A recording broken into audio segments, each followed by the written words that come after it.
अगली जो विधि है तुलना, अपना अगला वो लिखेंगे तुलना विधि। अगली जो विधि है तुलना विधि, लिखो इसको, नहीं इसी में ही है, आपके स्पष्टीकरण किया था दूसरा भेद, आप स्पष्टीकरण पढ़ रहे हो उसका दूसरा भेद है तुलना विधि। और लिखेंगे इस विधि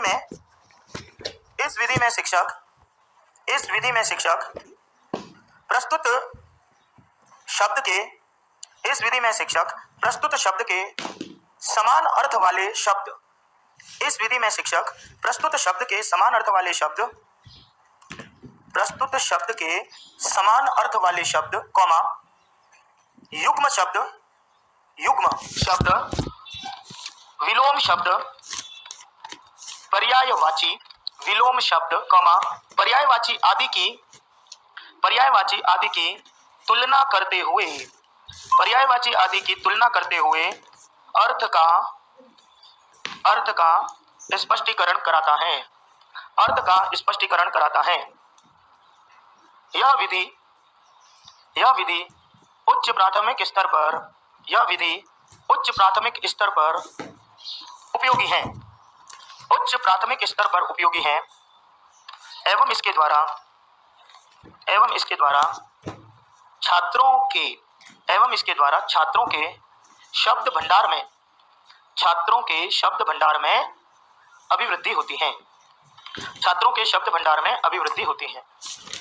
ठीक है, तो देखो क्या लिखा, ये विधि हम आपके जो भी लेसन है ना हिंदी के और संस्कृत के, उसके आपको मैं बार बार पढ़ाते समय बोलता था आपको कि देखो सत्य का विलोम बताओ तब आप कहते थे असत्य है, फिर मैं कह रहा असत्य का मीनिंग बताओ तब आप कहते न सत्यमिति।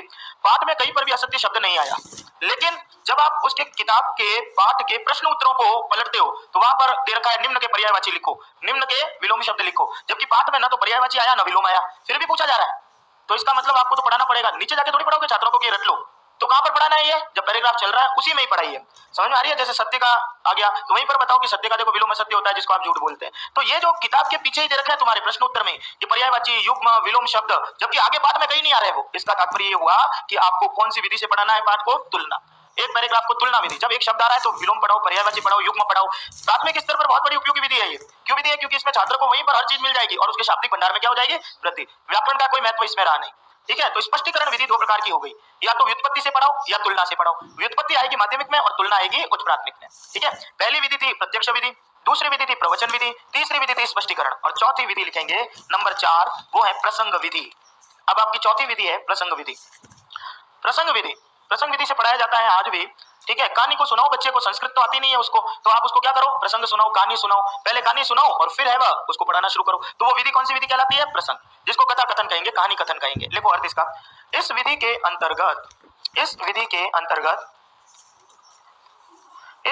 अंतर्गत छात्रों को पाठ अथवा शब्दों के, इस विधि के अंतर्गत छात्रों को पाठ अथवा शब्दों के अर्थ या भावों को समझाने के लिए, अर्थ या भावों को समझाने के लिए विभिन्न ऐतिहासिक या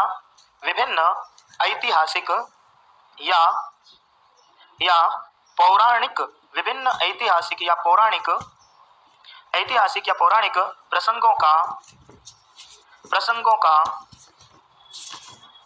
सहारा लेता है, ऐतिहासिक या पौराणिक प्रसंगों का सहारा लेता है और इसके पश्चात अर्थ का स्पष्टीकरण करता है। यह विधि भी उच्च प्राथमिक स्तर पर उपयोगी है। यह विधि भी उच्च प्राथमिक स्तर पर उपयोगी है। ठीक है, बहुत छोटे छोटे लिखे हैं अपन लोगों ने, लेकिन वो सार रूप में लिखा है। डिटेल भले ही पढ़ो तो भले 10 पन्ने पढ़ते रहो, परंतु सार यही है कि यदि आप प्रसंग विधि का मीनिंग क्या हो गया, कोई भी कहानी आ रही है, यदि वो आपके ज्यादातर संस्कृत की जो कहानियां हैं वो या तो पंचतंत्र से ली गई है, समझ में आ गई है, या वो कहां से ली गई है, हितोपदेश से। ये दो किताब है, पंचतंत्र विष्णु शर्मा ने लिखी, ठीक है ना, हितोपदेश नारायण पंडित ने लिखी है। इसमें छोटे बच्चों के लिए कहानियां हैं, समझ में आ गई, छोटी छोटी कहानियां, पशु पक्षी, इनकी कहानियां दे रखी है प्रकृति की, उन्हीं कहानियों को बच्चों को सुनाया जाता है और फिर कौन सी विधि से सुनाते हैं, प्रसंग से, और फिर उसका अर्थ को समझाया जाता है। तो ये विधि कौन सी कहलाती है। अब मान लो राम, राम का कोई पाठ आ गया तो रामायण को बताओ थोड़ा सा, और राम के वो सबरी की कथा का पाठ आया तो सबरी का बता दो प्रसंग, और फिर उसको बताओ, तो वो विधि कौन सी कहलाएगी आपकी? प्रसंग। ठीक है ना? तो ये आपकी मुख्य मुख्य विधियां। लेकिन अब अपने को याद क्या करना है इसमें? याद सबसे पहला आपको ये करना है गद्य शिक्षण के उद्देश्य क्या होते हैं, बस ये अपने को दिमाग में फिट होने चाहिए। ठीक है। दूसरा आपको याद ये करना है गद्य का मुख्य जो अंग होता है वाचन अथवा भावाभिव्यक्ति होता है। ठीक है ना? मतलब भावों का उद्बोधन करना है। और तीसरा जो आदर्श वाचन गद्य पाठ में होता है वो कौन करता है? शिक्षक। ये अपने को ध्यान रखना है। बाकी विधियों के तो एक सवाल, सब ज्यादा सवाल विधियों के नहीं आते हैं, समझ में आ गई? ज्यादा जो सवाल किसके आते हैं? आपके ऊपर नीचे जो भी आपने आगे पीछे जो लिखा है, और बीच बीच में से उठा के पूछते हैं। बाकी ये विधियां तो हमको स्पष्ट ही है कि कौन सी विधि कहां पर उपयोगी है और कौन सी विधि है क्या। शब्दों से पकड़िएगा, अपने आप मिल जाएगा उत्तर। तुलना किसको कहते हैं? तुलना करते हुए। ठीक है। प्रसंग किसको कहते हैं? कहानी सुनाते हुए। तो इस और प्रवचन किसको कहते हैं? जिसमें शिक्षक सक्रिय रहता है। ठीक है ना? तो ये कहने का मतलब ये इस विधियों को इस रूप में पढ़ना है। अब अगली विधि है आपकी, इसके अतिरिक्त यदि आपको कोई संस्कृत में दिखे तो पढ़ लेना, वैसे महत्वपूर्ण जो भी है वो सारा आपको मैंने लिखा दिया। ठीक है ना? अब आइए अगला है आपका संस्कृत व्याकरण शिक्षण की विधियां। ठीक है ना? दूसरी विधि कौन सी आएगी? व्याकरण शिक्षण की विधि। हेडिंग लगाएंगे संस्कृत व्याकरण शिक्षण की विधियां। आप तो लगातार व्याकरण पढ़ते ही आए हो, तो व्याकरण की देखो सबसे पहले उत्तर आना चाहिए। व्याकरण की सबसे उत्कृष्ट विधि कौन सी होती है? आगमन है या निगमन है, या दोनों है? दोनों ही है। व्याकरण की सबसे उत्कृष्ट विधि कौन सी होगी? आगमन तथा निगमन। ये ऑलरेडी सवाल आ चुका है आपका 2012 में। व्याकरण की उत्कृष्ट विधि कौन सी? ऑप्शन था आगमन, दूसरा था निगमन, और तीसरा था आगमन और निगमन। तो उत्तर कौन सा होता है? आगमन और। पहले हम उदाहरण से नियम पे चलते हैं, फिर नियम से पुनः क्या बताते हैं? उदाहरण। तो ये जो विधि होती है आगमन निगमन, ये सर्वोत्कृष्ट विधि मानी। और आपने तो पूरा व्याकरण मतलब जितना भी पढ़ा है वो कौन सी इसी विधियों से पढ़ा है, कभी आगमन से पढ़ा और कभी निगमन से। ठीक है। चलिए लिखेंगे अब इसको। पहले तो व्याकरण की परिभाषा लिखनी पड़ेगी, तो वो लिखेंगे सबसे पहले व्याकरण एक ऐसे नियमों का संग्रह है। व्याकरण एक ऐसे नियमों का संग्रह है। व्याकरण एक ऐसे नियमों का संग्रह है जिसके द्वारा भाषा का शुद्ध वाचन, पठन और लेखन होता है। व्याकरण एक ऐसे नियमों का संग्रह है जिसके द्वारा भाषा का शुद्ध वाचन, पठन और लेखन होता है। देखो ये सबसे महत्वपूर्ण चीज व्याकरण है, क्योंकि पढ़ते हो तो भी किससे कौन सी मात्रा छोटी है कौन सी बड़ी है ये कौन बता रहा है? व्याकरण। कौन से स्वर का प्रयोग करना है कहाँ, ये व्याकरण बता रहा है। अर्थ का बोध भी कौन करा रहा है? व्याकरण। और बाद में लिख रहे हो तो भी क्या हो रहा है? व्याकरण के माध्यम से ही लिख रहे हो। तो आपकी पूरी की पूरी जितनी भी विधाएं हैं उन विधाओं में सबसे महत्वपूर्ण विधा कौन सी है? व्याकरण। भाषा अनुकरण से सीख ली, लेकिन अब पढ़ना बोलना और लिखना कौन सिखा रहा है? व्याकरण। बस ये अर्थ है हमारा। ठीक है। चलिए आगे लिखेंगे व्याक्रियन्ते विविच्यन्ते, ये संस्कृत में लिखा हुआ है तुम्हारे पहले। व्याक्रियन्ते विविच्यन्ते शब्दाः, व्याक्रियन्ते विविच्यन्ते शब्दाः अनेन इति व्याकरणम्। ये व्याकरण की डेफिनेशन है। व्याक्रियन्ते विविच्यन्ते शब्दाः अनेन। ठीक है। व्याक्रियन्ते विविच्यन्ते शब्दाः अनेन इति व्याकरणम्, ये परिभाषा हो गई। अर्थात जिसके द्वारा शब्दों का शुद्धिकरण या परिष्करण किया जाता है। जिसके द्वारा शब्दों का शुद्धिकरण या परिष्करण किया जाता है उसे व्याकरण कहते हैं। तथा व्याकरण में हम प्रकृति और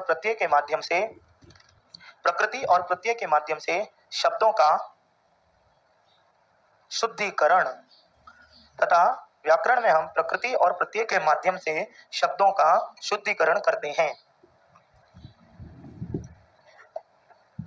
लिखें आगे।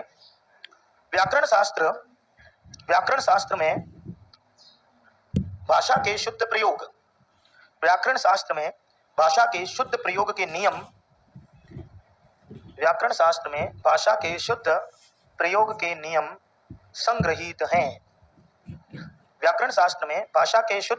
नियम संग्रहीत हैं।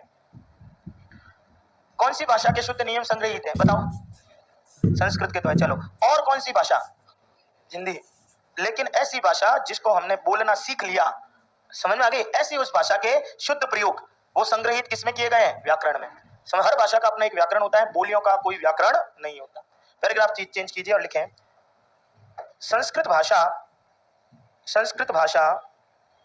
का व्याकरण अतीव समृद्ध है। अतीव कहते हैं अत्यधिक, संस्कृत भाषा का व्याकरण अतीव समृद्ध है, अत्यधिक समृद्ध है, एवं एवं व्याकरण की सर्वाधिक एवं व्याकरण की सर्वाधिक प्रचलित पुस्तक व्याकरण की सर्वाधिक प्रचलित पुस्तक व्याकरण की सर्वाधिक प्रचलित पुस्तक पाणिनि द्वारा रचित अष्टाध्यायी है। ठीक है, तो यह है आपका लिख, आगे इसके आगे लिखते पाणिनीय व्याकरण सर्वांग अथवा पूर्ण पाणिनीय व्याकरण सर्वांग अथवा पूर्ण व्याकरण माना जाता है। जो भी ये पाणिनि का व्याकरण है वो एक तो सर्वांग व्याकरण है और दूसरा पूर्ण व्याकरण है। चलिए, ये तो हमने लिख दिया व्याकरण की विधियां। अब आप हेडिंग लगाएं व्याकरण शिक्षण के उद्देश्य। अब आपको जैसे पढ़ाया ना वही व्याकरण शिक्षण के उद्देश्य रहेंगे। और आपको यदि याद हो तो आपको सबसे पहले क्लास में मैंने क्या पढ़ाया, आते ही याद करो आप, वर्ण, फिर शब्द और फिर वाक्य। तो आपका पहला उद्देश्य लिखा नंबर 1, व्याकरण शिक्षण का पहला उद्देश्य नंबर 1, छात्रों को वर्ण शब्द अथवा वाक्य का ज्ञान कराना। छात्रों को वर्ण शब्द अथवा वाक्य का ज्ञान कराना, पहला उद्देश्य, जैसा आपके ऊपर अप्लाई हुआ। दूसरा लिखें छात्रों को संस्कृत भाषा के ध्वनि तत्वों का ज्ञान कराना। छात्रों को संस्कृत भाषा के ध्वनि तत्वों का ज्ञान कराना। अब ये पूरा पढ़ने के बाद में ये क्लियर होना चाहिए कि जो हम बोल रहे हैं वो शब्द नहीं है, वो क्या चीज है, ध्वनि। शब्द तो हमारे अंदर स्थिर है और जो वर्ण ध्वनि के रूप में बाहर आ रहे हैं हम उनको अर्थ अधिगम कर रहे हैं। तो छात्रों को संस्कृत भाषा में जो ध्वनि और जो शब्द इनके मध्य को अंतर स्पष्ट कराना, ये आपका उद्देश्य है। तीसरा लिखें नंबर 3, वाक्य तक तो आ गए, लेकिन वाक्य तो ये भी है, जाता है राम घर, वाक्य तो ये भी है आपका। ठीक है, तो अब क्या सिखाया जाता है, वाक्य का संयोजन। व्याकरण के माध्यम से तीसरी चीज क्या सिखाई जाती है, वाक्य का संयोजन कैसे करना है। राम में कर्ता सब्जेक्ट पहले आएगा, ऑब्जेक्ट बाद में जाएगा, वर्ब उसके बाद में जाएगी, कर्ता कर्म क्रिया। इसका निरूपण कहाँ होगा, वो कौन सिखाता है आपको, व्याकरण। बाकी अर्थ तो इससे भी आ रहा है, जाता है राम घर, लेकिन हम बोलते क्या है, राम घर जाता है। इसका मतलब हमको पहले से क्या था कि राम करता है वो आगे आएगा, बोल तो वैसे ही रहे हो ना, तो फिर अब यहाँ पर क्यों आए कि अब ये सीखने के लिए आ गए कि राम को पहले क्यों रखा, क्योंकि क्रिया को करने वाला क्या होगा, कर्ता, वो पहले रखा जाएगा। तो आगे लिखेंगे इसमें कि छात्रों को वाक्य संयोजन का ज्ञान कराना। आपका तीसरा उद्देश्य क्या रह गया कि वाक्यों के संयोजन का ज्ञान कराना। संयोजन समझ गए किसको कहा जाए, सम्यक योजन कराना, कौन सा शब्द पहले आएगा कौन सा शब्द बाद में। ठीक है, तो छात्रों को वाक्य के संयोजन का ज्ञान कराना। ये तीनों आ गए, वर्ण शब्द वाक्य और वाक्य संयोजन। वाक्य तो बन गया, फिर क्या आता है, वाक्य का बोध कराना। तो फिर क्या आता है, चौथा क्या आएगा, अर्थ का ज्ञान कराना। लेकिन उससे पहले आपको संधि समास के नियम बताने पड़ेंगे। नंबर 4 लिखेंगे छात्रों को वाक्य रचना की, छात्रों को की जगह कर दीजिएगा छात्रों में वाक्य रचना की योग्यता को उत्पन्न कराना। छात्रों में वाक्य रचना की योग्यता को उत्पन्न कराना, वाक्य रचना की योग्यता को उत्पन्न कराना। एक वाक्य से 1000 शब्द वाक्य बनाए वो, ऐसा उसको आत्मनिर्भर बनाना। 5वां लिखें छात्रों में व्याकरण का सबसे महत्वपूर्ण काम होता है शुद्ध उच्चारण, इसलिए अगला लिखें छात्रों को शुद्ध, ये को की जगह मैं लिखिएगा, छात्रों में शुद्ध उच्चारण की योग्यता उत्पन्न कराना। छात्रों में शुद्ध उच्चारण की योग्यता को उत्पन्न कराना। आपका अगला उद्देश्य है कि भाई छात्रों में हम क्या करेंगे, शुद्ध, वो बोले शुद्ध ताकि लिखे भी शुद्ध वो, तो ये व्याकरण करता है शुद्ध रचना। अब देखो ये मैं, ये भी मैं है, ये भी मैं है और ये भी मैं है, इन तीनों मैं का प्रयोग कहाँ होता है, जबकि बोला तो तीनों में ही जाता है। तो ये जो ज्ञान आपको कौन देता है, व्याकरण के एक वचन है तो इसका प्रयोग करो, बहुवचन में इसका करो, और जब वो सब्जेक्ट अर्थ में आता है तो वो शब्द में हमें परिवर्तित हो जाता है। तो ये जो सारी चीजें आपको व्याकरण बताती है। नेक्स्ट आइए आगे, अगला छात्रों में संधि नहीं, छात्रों में व्याकरण के सामान्य नियम, छात्रों में व्याकरण के सामान्य नियम जैसे उच्चारण स्थान, संधि, समास, कारक, संधि समास कारक प्रत्यय आदि के, संधि समास कारक प्रत्यय आदि के सैद्धांतिक नियमों का ज्ञान कराना। संधि समास कारक प्रत्यय आदि के सैद्धांतिक नियमों का ज्ञान कराना, ये आपका मुख्य उद्देश्य है। माध्यमिक स्तर पर आओगे तो ये पढ़ाना पड़ेगा आपको। अगला लिखें छात्रों को खेल खेल में शब्द रूप या धातु रूपों को कंठस्थ कराना। शब्द रूप और धातु रूप, उसको क्या कराना, कंठस्थ कराना। नेक्स्ट लिखें, ये तो सब अलग बात है, लेकिन महत्वपूर्ण चीज क्या होती है, छात्रों की मौलिकता और रचनात्मकता या सृजनात्मकता है वो व्याकरण से उत्पन्न होती है, क्योंकि व्याकरण से ही वो शब्द को अलग रूपों में देखता है। तो सबसे महत्वपूर्ण कार्य जो आपके कक्षा 12th में लगता है वो लिखेंगे, छात्रों में मौलिकता और सृजनात्मकता को उत्पन्न कराते हुए, छात्रों में मौलिकता और सृजनात्मकता को उत्पन्न कराते हुए शब्दों के निर्माण द्वारा, मौलिकता और सृजनात्मकता को उत्पन्न कराते हुए शब्दों के निर्माण द्वारा लेखन की अभिव्यक्ति को उत्पन्न कराना, लेखन की अभिव्यक्ति को उत्पन्न कराना, लेखन की अभिव्यक्ति को उत्पन्न कराना। भाई आतंकवाद पे निबंध वही लिख पाएगा अच्छा निबंध, भाई जिसका व्याकरण पक्ष क्या होता है, मजबूत, ठीक है, वही नवीन शब्दों का प्रयोग कर सकेगा। बाकी ये है कि अकबर पैदा जब हुआ तभी होगा, मरेगा तभी मरेगा। लेकिन जब सवाल आता है कि अकबर पे निबंध लिखो, तो एक आदमी जब वो निबंध लिखता है तो अपनी मौलिकता दर्शाता है आपकी, तो उसको 100 में से 80 नंबर दे दिए जाते हैं। और एक आदमी जो सामान्य निबंध लिखता है, उसको लिखा तो वही है ना, अकबर जन्मा तब जन्मा, मरा तब मरा, युद्ध किया तब किया, लेकिन उसको 30 नंबर ही देते हैं और एक को 80 मिल रहा है। तो फर्क क्यों आ रहा है, क्योंकि उनकी किस चीज में फर्क है, यहाँ पर शब्दों की मौलिकता में, शब्द चयन में और सृजनात्मकता में। समझ में आ रही है। और ये सारी चीजें आपको गद्य पद्य के तो पठन से आती है, लेकिन मूल रूप से इसमें आपको क्या आना आवश्यक होता है, व्याकरण। ठीक है, अब आप लिखेंगे व्याकरण शिक्षण की विधियां। ये तो आप पढ़ के आए हो, इसलिए इसमें कोई कठिनाई है ही नहीं, ये तो मैं लगातार पढ़ाते पढ़ाते ही आपको बता रहा हूं। तो इसकी पहली विधि व्याकरण की वो है अव्याकृत विधि। पहली विधि है अव्याकृत विधि, जिसको आप कहते हैं भाषा संसर्ग विधि। पहली विधि कौन सी होती है, भाषा संसर्ग, जिसको आप क्या बोलते हो, अव्याकृत विधि। ठीक है, बार बार कब से इसको पढ़ा रहा हूं, मैं तो खुद बोर हो गया ये पढ़ाते पढ़ाते, कि भाषा कैसे सीखी जाती है, बोल बोलकर। तो बोल बोलकर ही सीख ली, तो वो कौन सी विधि से सीखी आपने, अव्याकृत। जहां पर बिना व्याकरण के नियम से भाषा सीख ली जाती है, हम उसको क्या कहते हैं, क्यों, क्योंकि भाषा हमेशा किससे सीखी जाती है, संसर्ग से। नाम से स्पष्ट है ये तो, यहाँ तो। इसलिए कोशिश क्या करनी, कोई भी नवीन भाषा सीखनी है तो व्याकरण से नहीं सीखना, क्या करना, बोलने, प्रवाह में लाओ, और प्रवाह में लाओगे तो वो स्वतः ही क्या कर ली जाएगी, सीख ली जाएगी। तो इसका मतलब ये हो गया, जहां पर व्याकरण को बिना व्याकरण के नियमों से पढ़ाया जाए वो विधि कौन सी होती है, ये नाम सुना है कभी संस्कृत भारती वालों का, है, नहीं सुना, चलो। ये यहाँ पर एक जोधपुर में एक इंग्लिश सिखाता है आदमी, ठीक है, वैसे तो बहुत सारे हैं, लेकिन यहाँ पर एक प्रोफेसर क्रिस्टी करके अंग्रेजी सिखाता है, ठीक है। और उसकी विशेषता पता है क्या होती है, वो पेन और पेंसिल हाथ में ही नहीं लेता है, मतलब बोर्ड है ही नहीं, पढ़ाता ही नहीं है वो, पेन पेंसिल हाथ में ही नहीं लेता है वो, ये ऐसे लिखा था कुछ नहीं है, बिना कॉपी के जाना है, बिना कॉपी के वापस आना है वहाँ। तो फिर भी आप देखो 10 दिन में चैलेंजिंग सिखा देता है कि 10 दिन के अंदर अंदर भले कैसा भी विद्यार्थी हो वो मैं बुलवा के ही भेजूंगा बाहर। और मजे की बात, फीस जो लेता है तब बोलता है ना तो कॉपी लाना है ना पेन लाना है। तो ये कैसा शिक्षण है, समझ में आई। तो कैसा शिक्षण है वो, ये बोलना सिखा देगा आपको, क्योंकि बोलेगा संस्कृत में नहीं, वो किस अंग्रेजी में, ठीक है, अंग्रेजी में बोलेगा, तुम्हारा समझ में आ गई तो ठीक, नहीं आई तो ठीक। 2 दिन बैठे बैठे या तो बंद कर दोगे जाना, यही होगा। जब सहन शक्ति नहीं होगी तो बंद कर दोगे, और यदि थोड़ी सहन शक्ति रखी तो सीख लोगे। समझ में आ रही। तो ये क्योंकि भाषा हमेशा किससे सीखी जाती है, कितने दिन से पढ़ा रहा हूँ ये मैं। चलिए लिखो अब, इस विधि में संस्कृत के शब्दों के अर्थों को, इस विधि में संस्कृत के शब्दों के अर्थों को बिना किसी नियम से, इस विधि में संस्कृत के शब्दों के अर्थों को बिना किसी नियम से पढ़ाया जाता है, बिना किसी नियम से पढ़ाया जाता है। अर्थात व्याकरण की शिक्षा अलग से ना देकर, व्याकरण की शिक्षा अलग से ना देकर केवल उच्चारण और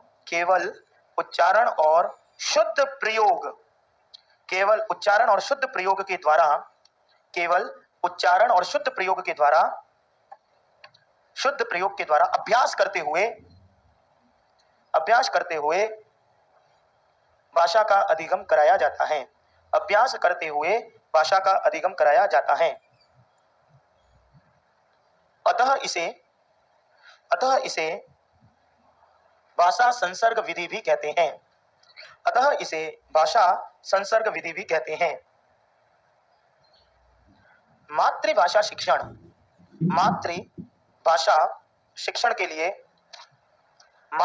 शिक्षण के लिए यह विधि उपयोगी है, क्योंकि इसमें बिना व्याकरण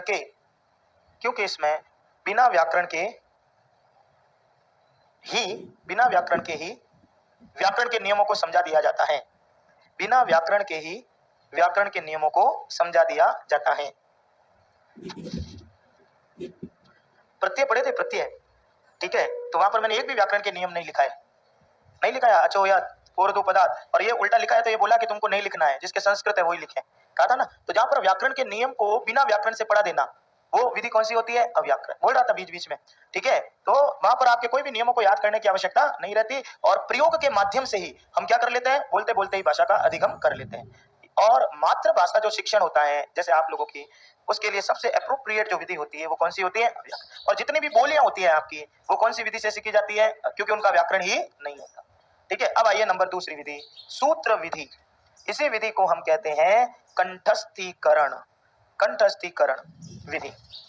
सूत्र विधि का ये दूसरा नाम क्या है? कंठस्थीकरण विधि। लिखेंगे सूत्र अथवा कंठस्थीकरण विधि। यह विधि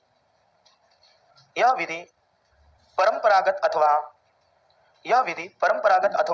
प्राचीन विधि है। यह विधि परंपरागत अथवा प्राचीन विधि है, और इस विधि में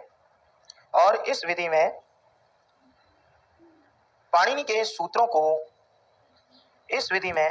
सूत्रों को सर्वप्रथम कंठस्थ कराया जाता है। इस विधि में पाणिनि के सूत्रों को सर्वप्रथम कंठस्थ कराया जाता है, और इसके पश्चात इसके अर्थ का ज्ञान कराया जाता है।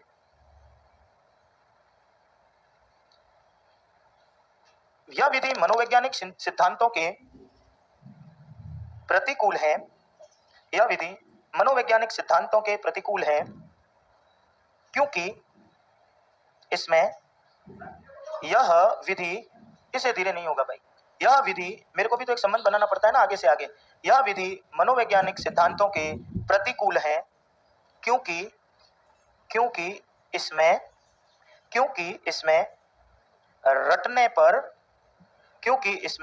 रटने पर बल दिया जाता है।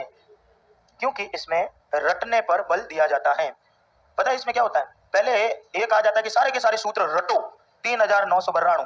पहले तो 2 साल तक तो रट्टा मरवाते हैं उससे, फिर जैसे ही, और ये उपयुक्त विधि है संस्कृत की, नहीं तो जैसे जैसे सूत्र लिखूंगा वैसे वैसे नई चीज आपके सामने आती रहती है। समझ में आ गई? नहीं तो पहले से कंठस्थीकरण होता है, तो फिर वो जैसे ही सूत्र लिखते हैं तो वो कंठस्थ हुआ सूत्र ही सामने आता है, ठीक है। एक बार सवाल आया था कि पाणिनि के द्वारा स्वीकृत विधि कौन सी है, तो पाणिनि के द्वारा स्वीकृत विधि कौन सी है? सूत्र या मनोवैज्ञानिक वर्तमान में हो, मनोविज्ञान तो अभी आया यार 1900 में, तो मनोवैज्ञानिक रूप से ये विधि वो कह रहा है कि सही नहीं है। क्यों नहीं है? क्योंकि ये रटने पर बल दे रही है, जबकि भाषा की सबसे अप्रोप्रिएट विधि यही है। घटे समुद्र पूर्णम, घट से ही क्या भरा जाता है? समुद्र।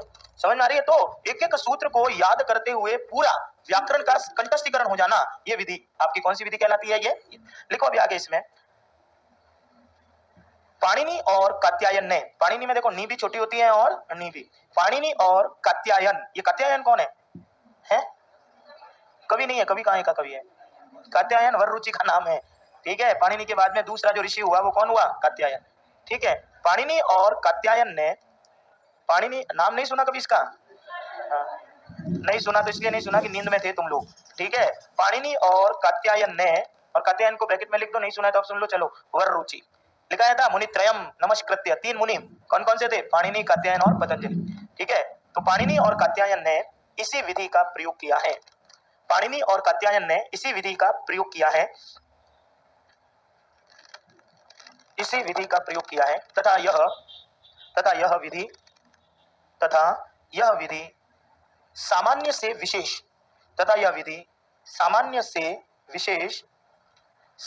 विशेष शिक्षण सूत्र का अवलंबन करती है।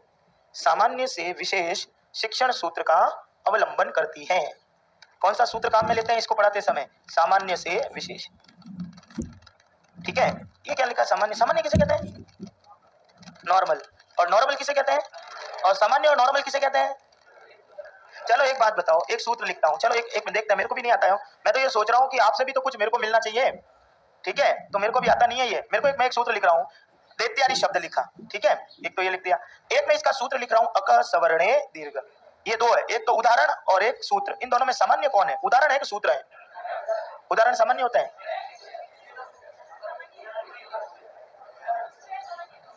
अब मैं ये प्रभु से ये प्रार्थना करता हूँ, ईश्वर से, कि ईश्वर आपको जो बुद्धि दी है उसमें एक शब्द का और प्रयोग कर ले, तो अपन कहेंगे सद्बुद्धि। समझ में आ गई? नहीं आई अभी भी? चलो अब तो बता दो यार कि इन दोनों में सामान्य क्या है, विशेष क्या है? नियम हमेशा क्या होता है? सामान्य। क्यों होता है? क्योंकि उदाहरण तो अलग अलग चलते रहेंगे, तो विशिष्टता किसकी होती है? उदाहरणों की। समझ में आ रही है? तो नियम हमेशा क्या होगा? सामान्य। क्योंकि एक ही नियम होता है, वो आप 50 जगह क्या कर रहे हो? अप्लाई। ठीक है, एक सामान्य नियम डाल दिया, नियम हमेशा क्या होगा? सामान्य। अब इस सामान्य नियम को मैं दैत्यारी पर, विशिष्ट शब्द पर प्रयोग कर रहा हूं। दैत्यारी नहीं जमा तो मैं श्रीश पर ला रहा हूं, श्रीश नहीं जमा तो मैं शशांक पर ला रहा हूं। तो ये शब्द मेरे लिए क्या हो गए? विशिष्ट। ये परिवर्तित होते रहते हैं, और उदाहरण क्या होता है? सामान्य। नहीं नियम। तो अब पहले कह दिया कि आप सूत्र को याद करो, फिर सूत्र से फिर मैं एक एक सूत्र को लेकर उदाहरण बता रहा हूं। तो बताओ कौन से नियम से चला दिया? कौन से शिक्षण सूत्र से चलाया? सामान्य से विशेष। ठीक है, इसको ध्यान रखो, नहीं तो लिख दो ऊपर, नियम सामान्य बराबर नियम, और विशिष्ट हमेशा क्या होता है? उदाहरण। ठीक है, पूरा बीएड पढ़ के आ गए हैं। ऐसे कैसे काम चला दिया तुम लोगों ने? बस तुम्हारी एक समस्या क्या थी पता है? 5 सवाल आते थे ना, 5 सवाल, 10 में से कोई 5 करो, डुबो दिया इसने। तो उसमें भी 5 सवाल मेरे जैसे, मैं 2001 से 5 सर, मैंने कहा कि सर प्लीज सर, लड़कियों की कॉलेज थी उस समय, ठीक है ना, कॉलेज वो उस समय पढ़ाते, उस समय हम तो 75 रुपए पर पीरियड में पढ़ाते थे उस समय, तो 4-5 कॉलेज पढ़ा देते थे, हमारा तो काम निकल जाता था। तो और ज्यादातर जो है वो बीएड में उस समय लड़कियों की कॉलेजों में पढ़ाते थे। तो सर, मैंने कहा हाँ कि सर है ना, संस्कृत समझ में नहीं आती है, तो क्या करें बोलो? कि सर एग्जाम होने वाले हैं, तो सर कोई 5 सवाल बता दो ना जाए जो। बड़े दयालु भाव से बोलते थे। कातर, कातर समझते हो? दयालु। कातर हिंदी का शब्द है जिसका अर्थ होता है दयालु। तो बड़ी दया आ जाती थी, युवा थे ना हम भी उस समय, तो दया करने का अधिकार तो हमारा भी था बेचारे का। तो मैं भी पता है क्या कर देता, तो मैं भी है 10 सवाल दे देता था। और आपके साथ ऐसे ही हुआ है? नहीं तो ये जरूरत ही नहीं पड़ती मेरे को बताने की आपको।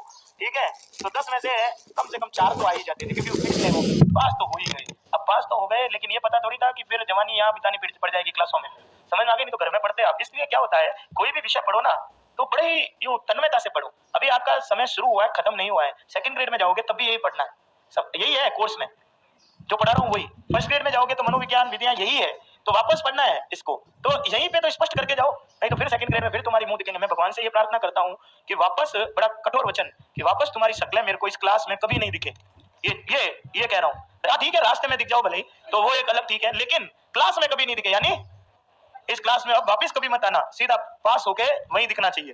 ठीक है ना? हाँ, मैं थोड़ा विचित्र प्राणी हूँ, संस्कृत का आदमी हूँ, तो थोड़ा उदाहरण भी संस्कृत के ही दे देता हूँ। ठीक है, पारायण विधि, बात समझ में आ गई? हाँ, और यूं भले दिखाते रहना हो, आप सबकी शक्लें अच्छी है हो। ठीक है, चलिए इधर भी हो, ये सामने यही बैठे, करें क्या यार, सबकी अच्छी है। चलिए पारायण विधि, अगली विधि पारायण विधि। अब वो जो विधि थी ना आपकी कंठस्थीकरण, वो मनोवैज्ञानिक रूप से उत्तम नहीं है। क्यों नहीं है? क्योंकि उसमें क्या किया? रटने पर बल दिया। लेकिन पाणिनि के द्वारा स्वीकृत विधि कौन सी है? 2012 टेट का सवाल था ये। पाणिनि के द्वारा स्वीकृत व्याकरण की विधि बताइए कौन सी है?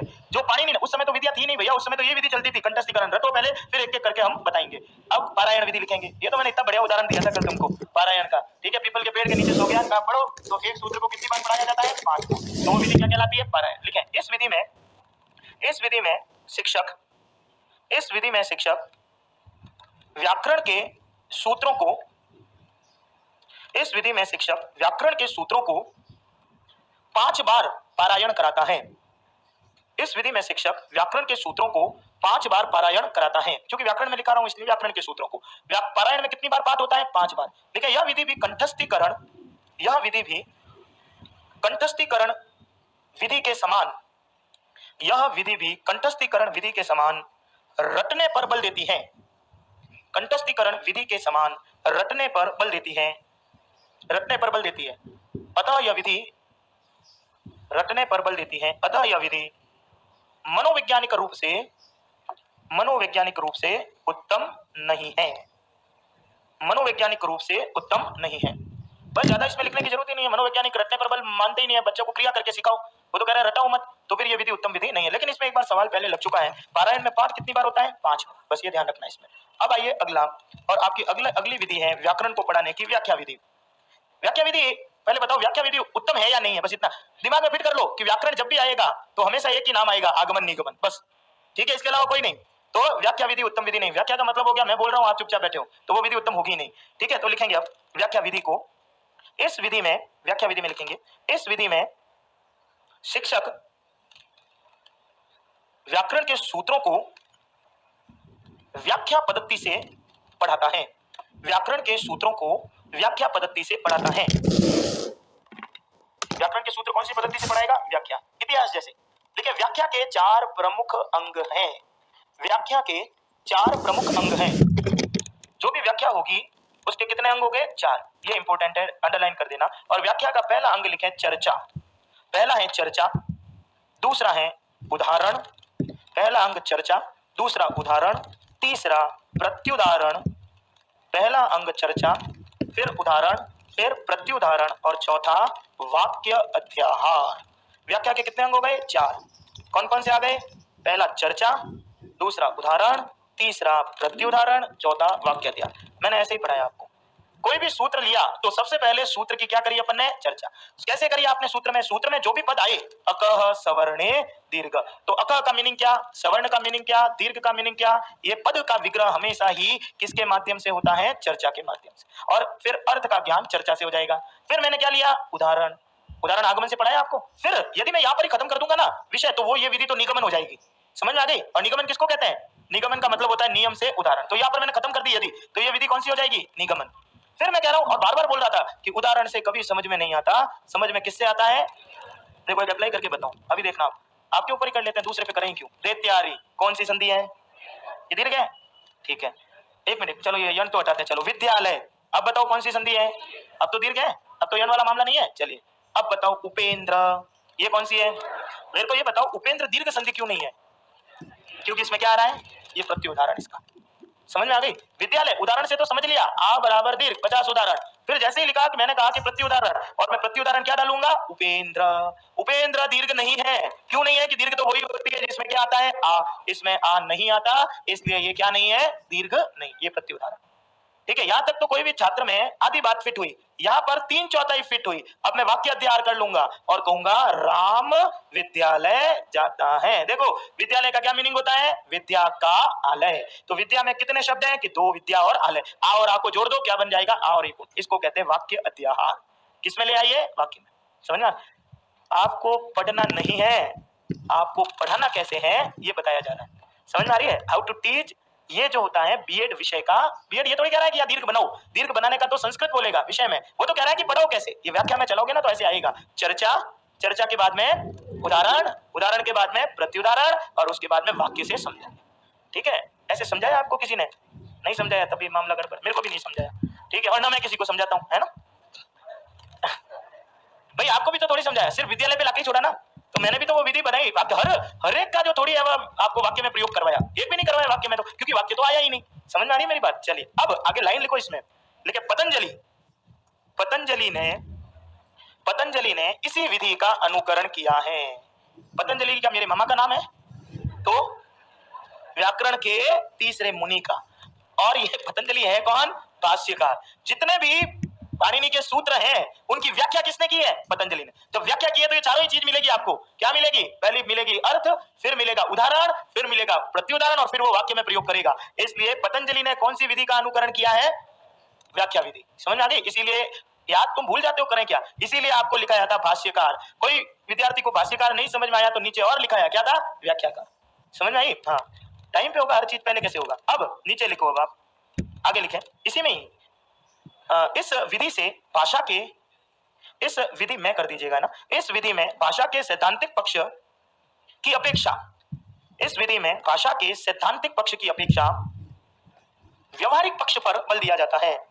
इस विधि में भाषा के सैद्धांतिक पक्ष का की अपेक्षा व्यवहारिक पक्ष पर बल दिया जाता है। कल आपका समय रहेगा 4 बजे। कितना समय रहेगा? 4 बजे से लेकर आपके जाने तक, जो भी 8 नहीं, कल तो देखेंगे कितना समय है ना। खाने में निमंत्रण पत्र वाला लिखता है क्या? आपके आगमन तक, आगमन के बाद में जाना निश्चित नहीं है। अब जब भगवान ने पैदा किया ना तो हॉस्पिटल वाले को पूछना, ये मेरी दादी बोलती थी मेरे को, है मेरी दादी मेरे को एक बहुत सुंदर वचन बोलती थी, क्या कि तू, मैं उसको कभी कभी दुखी होता था तो मैं बोलता था तू मरेगी कब। क्या बोलता था? बच्चे होते हैं ना तो दिमाग में पता थोड़ी होता है मरना क्या होता है। तो डांटती, मैं घर से निकलता ना तो मेरे को बोलती कहाँ जा रहा है, तो मैंने कहा क्यों, काम है। टोकते हैं ना तो गुस्सा आता था उस समय, ठीक है। पर ये, अरे हाँ यार सुन रहा हूँ आपकी बातें, चिल्ला क्यों रहे हो यार, ठीक है। चिल्लाना भी तो एक कला है, वो भी ढंग से चिल्लाओ, सामने वाले को कर्कश ध्वनि नहीं लगनी चाहिए, ठीक है। तो वो बोलती थी कि कहाँ जाता है, कहाँ जा रहा है। तो मैंने पूछा कि काम है, तो बोला नहीं ऐसे ही पूछ रही हूँ। तो मैंने कहा स्कूल जा रहा हूँ। वापस कब आएगा? अरे ये क्या सवाल हुआ, जब खत्म होगा तब आऊंगा, और तो क्या। खाना खा लिया? खुद ने खिलाया तब भी पूछ रही है। खाना खा लिया? मैंने कहा हाँ। आराम से खाया? अरे ये कैसे सवाल है? उस समय भूल जाते थे ना कि दादी थी, वो स्नेह होता था, तो कभी कभी इरिटेशन होता था, तो मैं उसको, विषय यह चल रहा है, ठीक है ना, तो इरिटेशन होता था, तो मैं पूछता था कि अरे यार इतना मेरे को फ्रस्ट्रेट कर रही है, तू जाएगी कब ये बता ऊपर। तो मेरे को एक बहुत सुंदर जवाब देती थी जो मेरे को याद आ गया। क्या बोली कि भगवान किसी भी आदमी को जब नीचे भेजता है तो एक टैग लगा के भेजता है। क्या टैग है? कि इसको मैंने 7:45 को सोमवार के दिन पैदा किया है, और सोमवार के, जब आप, ये टैग है आपका, पैदा होते ही माँ सबसे पहले क्या बोलती है कि मेरा बच्चा कब पैदा हुआ, क्योंकि उसको जन्म पत्री बनानी होती है, तो वो ऊपर से टैग बना के भेज दिया। क्या वापस लिख के भेजता है क्या कि मरेगा कब? भेजता है। इसीलिए हमेशा समय जो होता है वो किसका होता है? आगमन का। कितना समझाना पड़ता है मेरे को, जाने का कोई समय नहीं है। तो कुल मिला कितना ही ध्यान रखो कि आना कब है? 4 बजे। बाकी तो छोड़ूंगा तो मैं ना, बीच में जा सकते हो, ऐसा कोई वो नहीं है। थक गए तुम लिखते लिखते, बड़ी दयालु भाव से मेरी तरफ देख रहे हो। अब आगे आ जाओ। आगे इंपॉर्टेंट सवाल, पतंजलि ने कौन सी विधि का अनुकरण किया है? व्याख्या विधि का। और इसमें भाषा के सिद्धांत पर बल नहीं दिया जा रहा है। किस पर दिया जा रहा है? व्यवहार पर, यानी बोलने पर। तभी वहां पर आप किसका प्रयोग कर रहे हो? वाक्य का। ठीक है, चलिए अब लिखो इसमें एक और लाइन, लास्ट लाइन लिखे, यह विधि निगमन विधि के समकक्ष है। यह विधि निगमन विधि के समकक्ष है।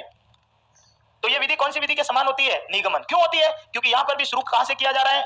नियम से उदाहरण। बस फर्क इतना ही है कि यहां पर वाक्य नहीं लाया जा रहा है, उदाहरण में खत्म करता है। ठीक है भाई, यह विधि निगमन विधि के समकक्ष है। यह विधि किसके समकक्ष होती है? निगमन के। कभी प्रश्न आ जाए कि व्याकरण की सबसे व्यवहारिक विधि कौन सी होती है? व्याख्या। और श्रेष्ठ विधि कौन सी होगी? आगमन और निगमन। चलिए अब अगली विधि लिखेंगे, आगमन निगमन विधि। अपन सीधे उत्तर पे आते हैं अब, और आपकी विधि है आगमन निगमन विधि। लिखेंगे, व्याकरण शिक्षण की सर्वश्रेष्ठ विधि, व्याकरण शिक्षण की सर्वश्रेष्ठ विधि आगमन निगमन विधि है। व्याकरण शिक्षण की सर्वश्रेष्ठ विधि आगमन निगमन विधि है। ये तो आप लगातार पढ़ा रहा था आपको। इस विधि के 2 सोपान हैं। इस विधि के कितने सोपान है? 2 सोपान हैं, यानी ये 2 पायदान में ये विधि है। और इसकी पहला है आगमन, पहले आप आगमन से पढ़ोगे, और दूसरा है निगमन। इस विधि के 2 सोपान हैं, नंबर 1 आगमन, नंबर 2 निगमन। ठीक है, अब एक एक पढ़ेंगे, और आपका पहला जो होगा वो होगा आगमन विधि। पहली बात तो इसको भी दिमाग में स्थापित कर लीजिए कि दोनों विधि श्रेष्ठ होती है। ठीक है, साथ में आएगी तब। लिखें, आगमन विधि, आगमन विधि में उदाहरण के माध्यम से, आगमन विधि में उदाहरण के माध्यम से नियमों का ज्ञान, आगमन विधि में उदाहरण के माध्यम से नियमों का ज्ञान कराया जाता है।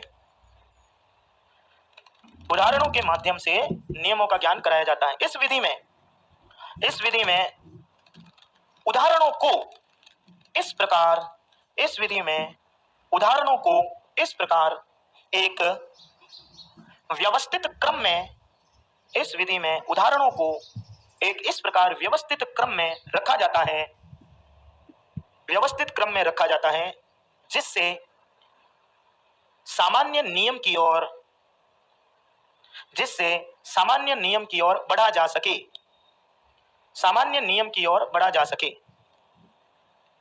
अब मेरे को यह बताओ कि आगमन जो विधि है वो सामान्य से विशेष चलती है कि विशेष से सामान्य? यह विधि चलती है, उदाहरण विशेष होता है, नियम सामान्य हो। तो यह विधि कैसे, कौन से शिक्षण सूत्र का अवलंबन करती है? विशेष से सामान्य। लिखें, यह विधि विशेष से सामान्य, यह विधि विशेष से सामान्य नियम पर आधारित है, विशेष से सामान्य नियम पर आधारित है, एवं इसके द्वारा विशेष से सामान्य नियम पर आधारित है, और इसके द्वारा स्थूल तत्वों से, स्थूल तत्वों से, इसके द्वारा स्थूल तत्वों से सूक्ष्म तत्वों का निर्माण होता है। इसके द्वारा स्थूल तत्वों से सूक्ष्म तत्वों का निर्माण होता है। यानी ये किस में चल रही है? स्थूल से सूक्ष्म, शब्द से सूत्र, विशिष्ट से सामान्य।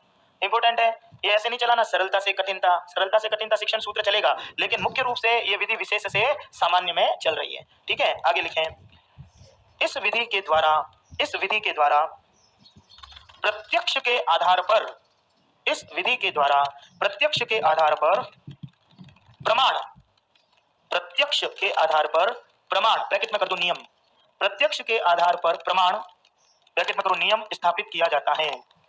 प्रत्यक्ष के आधार पर प्रमाण स्थापित किया जाता है। शब्दों का गोलमाल है। प्रत्यक्ष के आधार पर प्रमाण स्थापित करना। प्रत्यक्ष कौन है? आपके उदाहरण, और उसका प्रमाण क्या है? नियम। चाहे कुछ भी कह दो, विशिष्ट से सामान्य, स्थूल से सूक्ष्म, या प्रत्यक्ष से प्रमाण, कुछ भी कह दो भले, लेकिन बात तो यही है कि उदाहरण से नियम। अब लिखें, अब ये जो है ना, ये सवाल बंद हो गया ना, और आने भी नहीं चाहिए। यदि ये सवाल आता है कि कौन सी विधि उत्तम है, तो आपके लिए घाटा है, क्योंकि ये तो सभी को पता है, चाहे पढ़ के आया चाहे नहीं पढ़ के आया, कि तो आगमन विधि क्या होती है? श्रेष्ठ है, आगमन निगमन।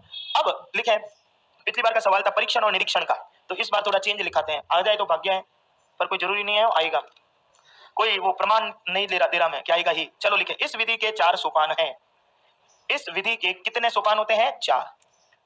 आगमन विधि में हमेशा ही निरीक्षण मुख्य होता है, पता है ना, और इसीलिए इस विधि के कितने सोपान होते हैं? 4। निरीक्षण किसको कहते हैं? देखना, जांचना। तो फिर अवलोकन और निरीक्षण में क्या फर्क होता है? अवलोकन किया जाता है विद्यालय में कि निरीक्षण किया जाता है? और अवलोकन कौन, आपका अवलोकन कौन करने वाला है? आप छात्र का निरीक्षण करते हो कि अवलोकन करते हो? तेरी देखो, तुमको बहुत मेहनत करनी है। क्यों करनी है? क्योंकि मैं तो बिल्कुल सामान्य चीजें बोल रहा हूं और आप इसमें उलझ रहे हो। छात्र का कभी निरीक्षण नहीं होता, छात्र का हमेशा क्या होता है? अवलोकन। और अवलोकन जो होता है वो हमेशा कौन सी पद्धति से होता है? साक्षात। समझ में आ रही है? ठीक है, तो ध्यान रखो, थोड़ा दिमाग को थोड़ा विस्तृत करो। तो आगमन विधि के कितने सोपान हो गए? 4। और उसमें पहला सोपान है उदाहरण। लिखो नंबर 1, पहला सोपान उदाहरण प्रस्तवन। संस्कृत में लिखना पड़ेगा, हिंदी चलेगी नहीं। उदाहरण प्रस्तवन। उदाहरण प्रस्तवन मतलब, अभी मैं कुछ पूछूंगा तो 2 मिनट में उत्तर दो दोगे, अर्थ पे आके अटक गए। उदाहरण को प्रस्तवन मतलब प्रस्तुत करना। कौन करता है? लिखो, शिक्षक के द्वारा। उदाहरण का पहला सोपान यही तो किया मैंने, उदाहरण को रखा पढ़ाते समय। तो आपने बताया कि मैंने खुद ने रखा? मैंने ही रखा, आप कहां से बताओगे? ठीक है। दूसरा, जैसे ही मैंने उदाहरण रखा और 5-10 उदाहरण सिमिलर कर दिया, दैत्यारी, श्रीशा, शशांक, तो छात्र बैठा बैठा क्या कर रहा है? निरीक्षण। अब यहाँ पर छात्र अवलोकन नहीं कर रहा है, अवलोकन तो शिक्षक कर रहा है, और छात्र क्या कर रहा है? निरीक्षण। तो निरीक्षण कौन कर रहा है? छात्र नहीं। किसके द्वारा? छात्रों के द्वारा। क्लास में एक ही थोड़ी है कोई, तो क्या हो गया? छात्रों के द्वारा। निरीक्षण 50 उदाहरण, उसका निरीक्षण, इसमें निरीक्षण मुख्य होता है। फिर जैसे ही निरीक्षण करवा दिया, 50 उदाहरण लिख दिए, फिर जाते जाते मैंने क्या कर दिया? नियम निर्धारणम। मैंने क्या किया? फिर नियम का निर्धारण। ये आगमन विधि है भाई। नियम का निर्धारण बताओ, छात्र करेगा शिक्षक? शिक्षक। क्यों? क्योंकि ये तो निगमन शुरू हो गई, छात्र को तो नियम आते ही नहीं है। और फिर जैसे ही नियम कर दिया, अर्थ लिखा दिया, तो फिर क्या करवाऊंगा? फिर काम दूंगा, और क्या करूंगा? परीक्षणम। फिर मैं क्या लूंगा? परीक्षा। समझ में आ रही है? तो ये इस तरीके से चलेगा आपके। तो सबसे पहला आपका काम क्या हो गया? आपका हो गया उदाहरण, फिर निरीक्षण, फिर नियम निर्धारण, और फिर परीक्षण। परीक्षण करेगा कौन? शिक्षक। किसका करेगा? कि छात्रों का। किसके माध्यम से करेगा? नियम निर्धारण के माध्यम से। ठीक है। अब इसका शिक्षण लिखो, शिक्षण सूत्र, हेडिंग लगाओ। अब जो आएगा वो तो कम से कम ढंग से पढ़ लें, तो लिख दो शिक्षण सूत्र। इसी में आगमन विधि में आप कौन से शिक्षण सूत्रों का प्रयोग करते हो? नंबर 1, पहला शिक्षण सूत्र है उदाहरणम, उदाहरणात नियमम प्रति, मतलब उदाहरण से नियम की ओर। लिखो नंबर 1, उदाहरण से नियम की ओर, आपका पहला शिक्षण सूत्र। नंबर दूसरा शिक्षण सूत्र जो आप प्रयोग करते हो, ज्ञात से अज्ञात की ओर। जो विषय ज्ञात था उसको उठा के आपने कहां पर लाया? अज्ञात। ठीक है। ये एग्जाम में ये 2 तो आए नहीं आए, लेकिन ये महत्वपूर्ण है। तीसरा, विशिष्ट से सामान्य की ओर, क्योंकि हमको ऐसा लग रहा है कि हम सामान्य से विशिष्ट में जा रहे हैं, जबकि ऐसा नहीं है, विशिष्ट से सामान्य की ओर। ये शिक्षण सूत्र प्रयोग होते हैं इसमें। नंबर 4, स्थूल से सूक्ष्म की ओर। शब्द स्थूल होता है हमेशा, और सूत्र कैसा होता है? छोटा होता है। तो आप कौन से विषय पर जा रहे हो? स्थूल से सूक्ष्म। 5वां, प्रत्यक्ष से प्रमाण की ओर। प्रत्यक्ष से प्रमाण की ओर, ये 5वां शिक्षण सूत्र प्रयोग हो रहा है इसमें। मर जाए जो पूछ सकता है। और छठा, मूर्त से अमूर्त की ओर। ये मूर्त किसे कहते हैं? अमूर्त किसे कहते हैं? प्रत्यक्ष है वो मूर्त है, जिसको देख सकते हैं वो मूर्त है। अच्छा, एक यदि साइकिल वाला आदमी यदि साइकिल को ठीक कर रहा है, तो वो कौन सी बुद्धि का प्रयोग कर रहा है? मूर्त क्या अमूर्त? मूर्त बुद्धि होती है वो। यदि कोई पंचर निकाल, आपकी गाड़ी पंचर हो गई, और यदि वो पंचर निकालने वाला पंचर को ठीक कर रहा है, तो बुद्धि तो कर रहा है ना, वो हैंडल को थोड़ी खोल रहा है, चक्के को ही तो खोल रहा है। तो बताओ वो एक बुद्धि का प्रयोग कर रहा है। कौन सी बुद्धि आ रही है? मूर्त है का अमूर्त है? अमूर्त आ रही है। चलो, एक टीचर जब आपको पढ़ाता है, कवि जब कविता सुनाता है, दार्शनिक जब दर्शन की बातें करता है, छात्र जब पढ़ते हैं, तो कौन सी बुद्धि होती है? मूर्त क्या अमूर्त? समझ में आ गई? बस यही उत्तर है इसका।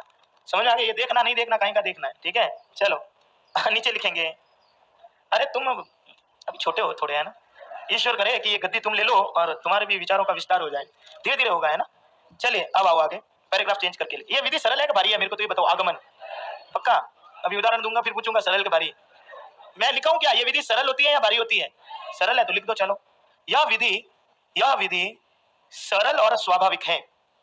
यह विधि कैसी है? सरल और स्वाभाविक है तथा सरल और स्वाभाविक है तथा, ऐसे लिखना है, पुनः पुनः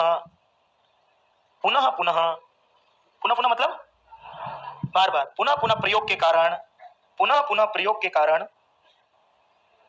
बार बार प्रयोग करते हो, इसके कारण, पुनः पुनः प्रयोग के कारण यहाँ कंठस्थीकरण की आवश्यकता नहीं होती।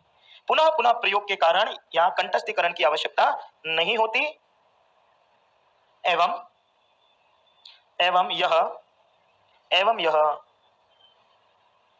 मनोवैज्ञानिक सिद्धांतों के अनुकूल है। यह मनोवैज्ञानिक सिद्धांतों के अनुकूल है, मनोवैज्ञानिक सिद्धांतों के अनुकूल है तथा इसमें छात्र सक्रिय रहते हैं। छात्र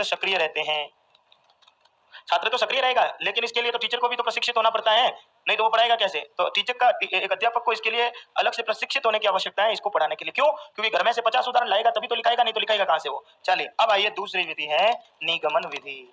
निगमन विधि उल्टा हो जाएगा, नियम से उदाहरण। वहां निरीक्षण मुख्य था और यहां पर क्या मुख्य हो जाएगा? परीक्षण। ठीक है, लिखेंगे। इस विधि में शिक्षक पहले सामान्य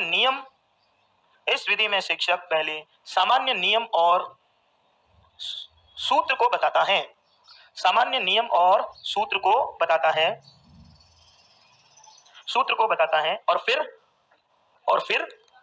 और फिर उदाहरण देता है। ठीक है, यह विधि सामान्य से विशेष पर आधारित है। तथा इसमें समय और परिश्रम कम लगता है। यह उच्च कक्षाओं के लिए उपयोगी है। जोसेफ हेंडन, देखो कितनी विचित्रता की बात, संस्कृत है विधि, ठीक है, लेकिन फिर भी ये देखो पाश्चात्य आदमी इसके बारे में बोल रहा है। सारे भारतीय मर गए क्या? ठीक है, देखो जोसेफ लैंडन ने इसे लिखे इसको। जोसेफ लैंडन ने इस विधि में परिशोधन किया तथा इसे सूत्र अथवा लक्षण विधि भी कहा जाता है। सूत्र वो भी थी आगे कंठस्थीकरण, पर वो परवर्ती काल की है और ये आधुनिक काल। अब लिखे, निगमन के 4 सोपान हैं। निगमन विधि के कितने सोपान हैं? 4। और इसमें पहला क्या होगा? निगमन में पहला चलाओगे कहां से? लिख दो, नियम बोधनम। पहले तो नियम का ज्ञान कराओ। कौन कराएगा? शिक्षक। ठीक है, देखते हैं एक बार, ये लिखा हुआ है नियम बोधनम। उपसर्ग बताओ, कौन सा है उपसर्ग? यम। धातु बताओ, धातु कौन सी है? ऑप्शन 2, य, यत, यम। यम धातु है। प्रत्यय पढ़ा हुआ नहीं है इसलिए पूछूंगा नहीं। बोधनम में धातु बताओ, बुध। चलो, बोधनम में प्रत्यय बताओ, ल्योट। अनम बराबर ल्योट। और बोधनम का लिंग बताओ, नपुंसक। हमने ये पढ़ा है। ठीक है, चलो, तो पहला नियम बोधनम, कौन? लिखो डैश करके, अध्यापक के द्वारा। जैसे ही नियम बोधन कराया तो दूसरा काम क्या कराओगे? कितनी बढ़िया साड़ियां कपड़े पहन के तुम लोग विद्यालय में आते हो, छात्र अध्यापक बने हुए, तो पढ़ाते हो ना, वहां पे पढ़ाते ही तो है। ठीक है, तो करते क्या हो आप? पहले नियम करवा दिए, उसके बाद में सीधा उदाहरण बता दोगे। चलो, यहाँ पे आ गया, बताओ एक उदाहरण। चलो, नियम के बाद में सीधा उदाहरण पे आ गए। नियम का अर्थ नहीं बताओगे कि जरूरत नहीं है उसकी? मेरे को लग रहा है तुम्हारे जो विद्यार्थी बड़े ही प्रवीण होंगे, जो भी होंगे वो। नियम स्पष्टीकरण क्या होता है? नियम स्पष्टीकरणम। उदाहरण आएगा ही नहीं इसमें। नियम उदाहरण आएगा ही नहीं इसमें, देखना। नियम स्पष्टीकरणम, उदाहरण तो वहां लगा दिया, यहाँ कहाँ आएगा वापस उदाहरण?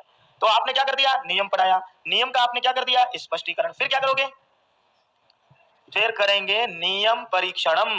फिर क्या करेंगे? जो नियम आपने स्पष्ट किया उसका आप क्या करोगे? परीक्षणम। और वो नियम परीक्षणम किसके द्वारा करोगे? डैश करके लिखो, प्रयोग प्रदर्शनम। प्रयोग प्रदर्शनम, वो जो नियम आप स्पष्ट करोगे वो कैसे करोगे? प्रयोग के द्वारा, जिसको आप उदाहरण बोलते हो। पर उदाहरण क्यों देगा? उदाहरण आएगा तो वो कहेगा कि वो तो आगमन चला रहा है। और जैसे ही प्रयोग प्रदर्शन कर दिया तो लास्ट में क्या करोगे? कुछ नहीं करेंगे, घर चले जाएंगे। और होगा सत्यापनम, और उसको सत्यापन को आप कहते हैं पुनः परीक्षणम। पुनः परीक्षणम। तो हमने निगमन में पहले क्या किया? नियम लिखा, नियम के बाद में स्पष्टीकरण किया, स्पष्टीकरण के बाद में नियम का परीक्षण करने के लिए हमने जो भी प्रयोग थे वो लिखे, और फिर आपने क्या कर दिया? जो भी नियम प्रयोग दिए वो सत्यापित हो रहे हैं या नहीं हो रहे वो किया। तो ये विधि कौन सी हो गई? निगमन। अब लिख दो डैश करके लास्ट लाइन, व्याकरण शिक्षण की सबसे उत्तम विधि। एक मिनट रुकिएगा, उससे पहले इसमें शिक्षण सूत्र लिखे। ये सवाल टिक किया हुआ है, आया हुआ है, इसलिए लिखो, हेडिंग लगाओ शिक्षण सूत्र। इसी में निगमन के शिक्षण सूत्र लिखेंगे। ये आपके पता नहीं कब आया हुआ है, मेरे को इसमें सन नहीं लिखा हुआ है। लिखा शिक्षण सूत्र, डैश करके लिखो पहला नियम। पहला शिक्षण सूत्र कौन सा है? नियम से उदाहरण की ओर। पहला शिक्षण सूत्र जो इस विधि में काम में ले रहे हो वो है नियम से उदाहरण की ओर। दूसरा, सामान्य से विशिष्ट की ओर, सामान्य से विशिष्ट की ओर। तीसरा, हाँ उल्टा हो गया, प्रमाण से प्रत्यक्ष की ओर। तीसरा शिक्षण सूत्र प्रमाण से प्रत्यक्ष की ओर। चौथा, स्थूल से सूक्ष्म था। अब यहाँ नियम चलाओगे तो सूक्ष्म से स्थूल की ओर। सब उल्टा है, ध्यान रखना इनमें। सूक्ष्म से स्थूल की ओर। वहां पर चल रहे थे मूर्त से अमूर्त, और इसमें क्या जाएगा? अमूर्त से मूर्त की ओर, और अज्ञात से ज्ञात की ओर। अमूर्त से मूर्त और अज्ञात से ज्ञात। ठीक है, तो ये आपने लिखा। अब पैराग्राफ चेंज करके श्रेष्ठ विधि लिख दो, कौन सी है? लिखे, व्याकरण शिक्षण की सर्वश्रेष्ठ विधि आगमन निगमन विधि है। व्याकरण शिक्षण की सर्वश्रेष्ठ विधि आगमन निगमन। न तो आगमन है कोरी, न निगमन है, क्योंकि आगमन से आपको उदाहरण का सत्यापन कभी नहीं मिलेगा। तो उदाहरण लिखना है तो सत्यापन के लिए आपको किस में आना पड़ेगा? निगमन। इसलिए व्याकरण की सर्वश्रेष्ठ विधि कौन सी हो गई? आगमन। अब कुछ छोटी छोटी लाइनें लिखा रहा हूं, पूरी विधियां नहीं लिखा रहा हूं, उसको नोट कर लो सिर्फ। लिख दो एक कितने हो गई? 4। कितनी विधियां हो गई? 5, 6 हो गई। तुम्हारी तो अंक गणित ही कमजोर है। कोई कह रहा है 6, कोई कह रहा है 5। 5 ही है। छठी आगमन निगमन तो कॉमन विधि होती है ना। अब लाइए आगे, अगला लिखेंगे। चलो अलग से लिखी दो, अनौपचारिक विधि। वो मैं लिखा चुका हूं हालांकि, लेकिन अलग से लिखो, नाम अलग कोड होते हैं इनके। अनौपचारिक विधि डैश करके पॉइंट में नोट कर लो। अब एग्जाम में तो आना जाना इसमें से कुछ है नहीं, लेकिन तुम्हारी लिखी हुई रहेगी तो सुविधा रहेगी। लिखो, अनौपचारिक विधि में, इस विधि में व्याकरण का कोई औपचारिक अध्ययन नहीं होता। इस विधि में व्याकरण का कोई औपचारिक अध्ययन नहीं होता। समझ में आ गई क्या लिखी? इस विधि में व्याकरण का कोई औपचारिक अध्ययन नहीं होता, तथा मात्र संभाषण से ही, तथा मात्र संभाषण, संभाषण यानी बोलने से, संभाषण को कर दो ब्रैकेट में, बोलने से, संभाषण से ही भाषा का ज्ञान हो जाता है, तथा मात्र संभाषण से ही भाषा का ज्ञान हो जाता है। ठीक है, अभी आप बैठे हो ना इस क्लास में, तो कौन सी शिक्षा को ग्रहण कर रहे हो? औपचारिक या अनौपचारिक? आप औपचारिक पढ़ रहे हो अभी, तो अनौपचारिक किसको कहते हैं? जिसका समय निर्धारित नहीं होता। जैसे कोई एक शिक्षा बताओ अभी जो आपका समय निर्धारित नहीं है, बताऊं मैं? हाँ मैं बता देता हूँ। अनौपचारिक शिक्षा, खाना खाते हो ना, तो वो शिक्षण कौन सा होता है? वो शिक्षा कौन सी होती है? अनौपचारिक। कैसे? खाना जब खाते हैं ना तो कान में डालते हैं, मुंह में डालते हैं? पक्का? कान वाला तो कोई नहीं है, तो ये कैसे पता पड़ा कि खाना कान में नहीं जाता मुंह में जाता है? कौन सी शिक्षा से सीखा? अनौपचारिक। जब यहाँ चलोगे तो सीढ़ियां हैं आपके, सीढ़ियों को एक एक करके उतरोगे, ऊपर से कूद जाओगे एक एक करके। कौन सा शिक्षा से सीखा? अनौपचारिक। तो यहाँ पर अनौपचारिक शिक्षण से, जब एक होती है निरौपचारिक और है, और इसमें लिखो, अभी छोड़ कर है, लिखो व्याकरण अनुवाद विधि। अगली व्याकरण अनुवाद विधि, लास्ट लिखेंगे व्याकरण अनुवाद विधि, जिसको नाम दे दिया ब्रैकेट में लिखे भंडारकर विधि। अगली विधि लिखें व्याकरण अनुवाद विधि, जिसको आप ब्रैकेट में लिखेंगे भंडारकर विधि। लिखें, इसके प्रवर्तक, इसके प्रवर्तक, इसके प्रवर्तक, ऐसे लिखते हैं प्रवर्तक, ये ऐसे लिखते हैं, ठीक है। इसके प्रवर्तक, उपसर्ग बताओ, प्रवृत्त धातु है, ठीक है। प्रत्यय बताओ, अक बराबर, इसका लिंग बताओ। आप यार सारे विद्वान विदुषी बन गए हैं। इसके प्रवर्तक आचार्य, इसके प्रवर्तक आचार्य डॉक्टर रामकृष्ण गोपाल भंडारकर हैं। डॉक्टर रामकृष्ण गोपाल भंडारकर है। इसको क्या है, कोई पांचवा भगवान का नाम नहीं मिला, नहीं तो और डाल देता है। राम और न कृष्ण और न गोपाल और न, ठीक है, ये ब्रह्मा ही तो बचा हुआ है बेचारा। ठीक है, तो इसका लिखे हैं इसके प्रवर्तक डॉक्टर रामकृष्ण गोपाल भंडारकर हैं तथा तथा इस विधि में संस्कृत व्याकरण की उदाहरण सहित व्याख्या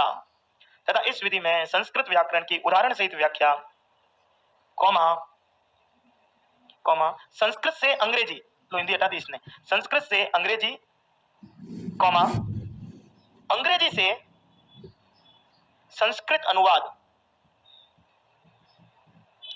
संस्कृत अनुवाद कराया जाता है एवं इसमें व्याकरण और अनुवाद पर बल दिया जाता है। और लिखो इसकी मतलब ये रामकृष्ण गोपाल की प्रमुख पुस्तकें मार्गोपदेशिका, पहली किताब का नाम क्या है, मार्गोपदेशिका। दूसरी है संस्कृत मंदिरांत प्रवेशिका है।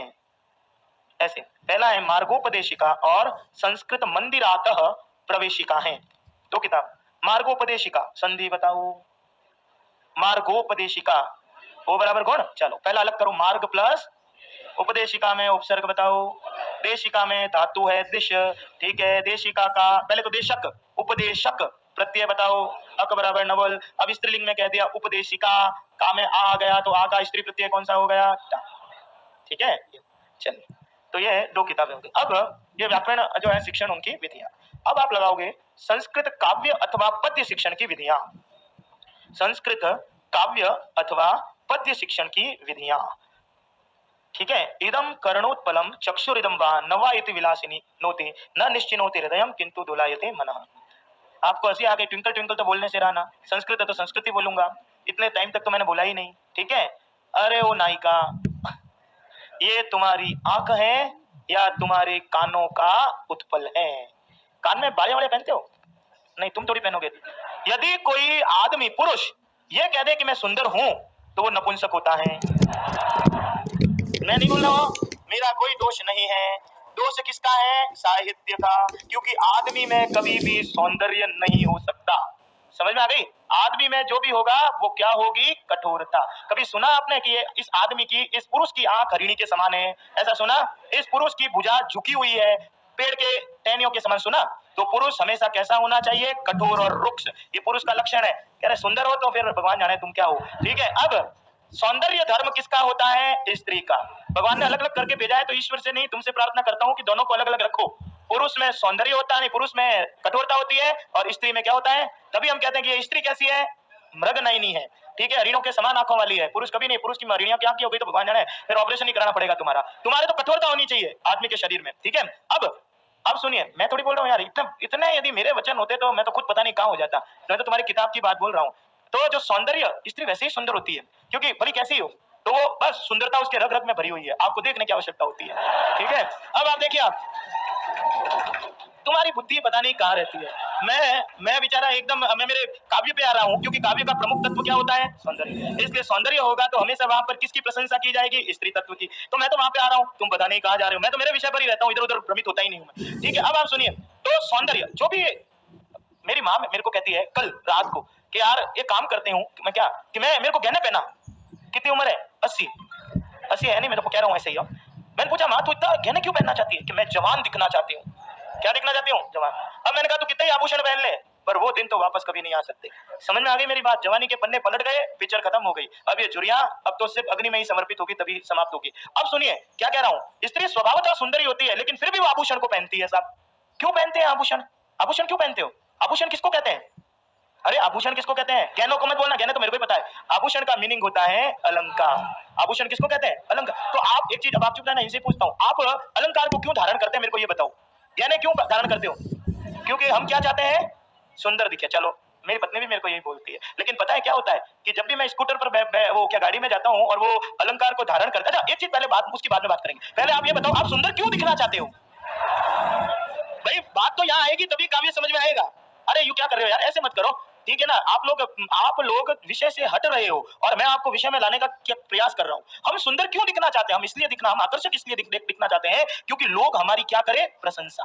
हम इसलिए चाहते हैं, और यदि कोई प्रशंसा कर दे तो थप्पड़ और मार देते हो, ये भी तो होता है ना। अब काव्य का जो सौंदर्य होता है, काव्य में दो ही तो चीज होती है। क्या होती है काव्य में? दो चीज, या तो शब्द होगा या अर्थ होगा, दो ही तो चीज होगी। और होगा क्या काव्य में? तो या तो शब्द के कारण काव्य सुंदर लग रहा है या अर्थ के कारण लग रहा है। तो जब काव्य में शब्द और अर्थ के कारण काव्य का सौंदर्य और अधिक वर्धित हो जाता है, तब हम उसको क्या कहते हैं? अलंकार।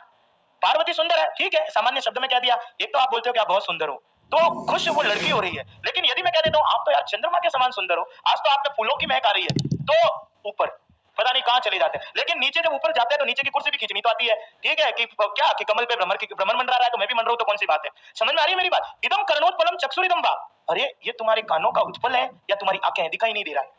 मैंने मेरी पड़ोसन को देख के बोला, दूसरे उदाहरण नहीं दूंगा, क्या बोला कि ये, अरे यार ये तुम्हारी आंखें हैं। देखना विषय क्या हो रहा है, इधर उधर जाना मत कहीं, ठीक है। ये तुम्हारी आंखें हैं या ये इदम कर्णोत्पलम, या ये तुम्हारे कानों का फूल है। पता है क्या होता है, जो भी डिजाइन आप चयन करते हो, दुकान पे जाना, मैं तो रोज बछड़े खाता हूं इसलिए पता है मेरे को, वो एक स्त्री एक चीज को लेने में 1 घंटा लगा देती है। समझ में आ रही है? कान का कर्ण फूल दिखाने के लिए ले गया कि ले जा, तो उसने जो कर्ण फूल खींचा वो कमल की आकृति का लिया।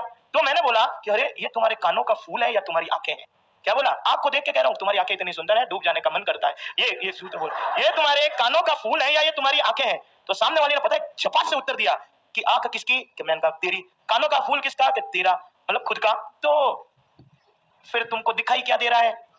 मैंने कहा आंख दिखाई दे रही है। तो फिर तुम ऐसा क्यों कह रहे हो? आंख है या बटन है? सामने वाली ने बोला। तो फिर मैंने दूसरी लाइन बोली, न निश्चिनोति हृदयम किंतु दोलायते मनः। अरे ओ सुंदरी, बता के जा कि ये तुम्हारी आंख है या कानों का उत्पल है। यदि तू नहीं बताएगी तो न निश्चिनोति हृदयम, मेरा हृदय इस बात का क्या नहीं कर पाएगा? निश्चय नहीं कर पाएगा, बड़ी बेचैनी रहेगी। और दोलायते मनः, जिस प्रकार एक झूले में बैठा हुआ आदमी लगातार झूलता रहता है, वैसे मेरा हृदय भी रात भर क्या होगा? झूलता हुआ रहेगा। इसलिए बता के जा ये तुम्हारे कान का फूल है या तुम्हारी आंख है।